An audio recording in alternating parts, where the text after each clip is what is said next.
మన భీమవరం నియోజకవర్గంలో మన అండలూరు గ్రామ అభివృద్ధి కొరకు మన ఎమ్మెల్యే గ్రంథి శ్రీనివాస్ గారు కొండంత అండగా నిలబడ్డారు.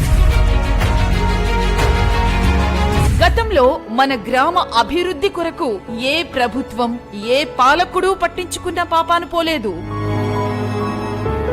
కానీ 2019లో గ్రంథి శ్రీనివాస్ గారు ఎమ్మెల్యేగా వచ్చాక మన అండలూరు గ్రామంలో 47.60 లక్షల రూపాయలు ఖర్చు చేసి గ్రామ సచివాలయ భవనాన్ని నిర్మించారు. అలాగే 21.80 లక్షల రూపాయలతో రైతు భరోసా కేంద్రాన్ని, 17.50 లక్షల రూపాయలతో వెల్నెస్ సెంటర్ ని అందుబాటులోకి తీసుకొచ్చారు. ఇవే కాక 14.50 లక్షల రూపాయలతో అంగన్వాడీ భవనాన్ని, 18.30 లక్షల రూపాయలు ఖర్చు చేసి నాడు నేడులో భాగంగా అండలూరు ఎంపీపీఎస్ స్కూల్ ను 95.84 లక్షల రూపాయలు ఖర్చు చేసి అండలూరు జెడ్పీహెచ్ఎస్ స్కూల్ ను అభివృద్ధి చేశారు.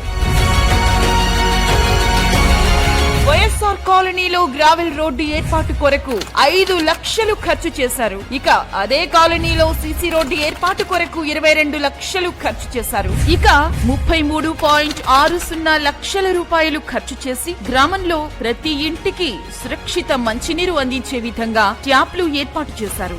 ఇలా మన అండలూరు గ్రామాన్ని అభివృద్ధి చేసేందుకు 2,78 లక్షల రూపాయలు ఖర్చు చేశారు. ఇక జగనన్న ప్రభుత్వంలో అందించే సంక్షేమ పథకాల ద్వారా మన అండలూరు గ్రామంలో 13,32,96,863 రూపాయల లబ్ధి చేకూరింది.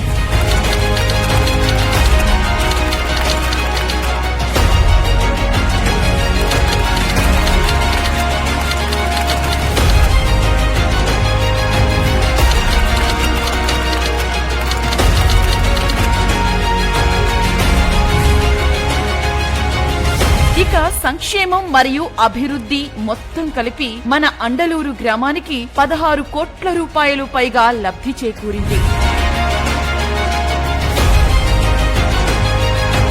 మన అండలూరు గ్రామం ఎప్పుడూ చూడని అభివృద్ధి చూసిందంటే దానికి కారణం మన ప్రియతమ నాయకుడు గ్రంథి శ్రీనివాస్ గారు. మన గ్రామంలో అభివృద్ధిని కనుక చూసుకున్నట్లయితే మనం ఇది గ్రామ సచివాలయం. ఇప్పుడు కూడా ఇటువంటి అభివృద్ధి కార్యక్రమాలు గాని ఇటువంటి నూతన నిర్మాణాలు గాని ఏనాడు జరగలే. ముఖ్యమంత్రి జగన్మోహన్ రెడ్డి గారి సారథ్యంలో మన గ్రంథి శ్రీనివాసరావు గారు అభివృద్ధిని భీమవరం నియోజకవర్గంలో భాగంగా మన అండలూరు గ్రామంలో ఈ రోజు ఈ సచివాలయాన్ని మన గ్రంథి శ్రీనివాసరావు గారి ప్రోద్బలంతో జరగడం జరిగింది. కనీ విని ఎరకని రీతిలో ఇవాళ మా స్కూల్ అభివృద్ధి జరగడం జరుగుతుంది. ఇటువంటి సదావకాశం మా ఎమ్మెల్యే శ్రీనివాసరావు గారి నేతృత్వంలో జరగటం మరి మాకు కూడా ఈ గ్రామంలో ఒక మంచి పేరుని తీసుకురావడం జరిగింది. ఫస్ట్ తారీఖు 7ంటికి ఇచ్చారు. ప్రభుత్వం మారిన తర్వాత మాకు బాగానే ఉండదు కానీ పథకాలన్నీ బాగానే చేస్తున్నారు కానీ గంజీని గారి పరిపాలన కాబట్టి చాలా బాగానే ఉంది.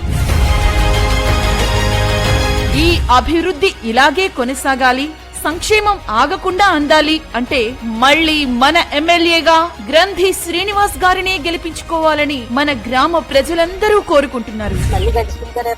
ఖచ్చితంగా గ్రంథి శ్రీనివాసరావు గారు రావాలి, ఆయనే గెలుస్తారని చెప్పి కూడా మేము తెలియదు.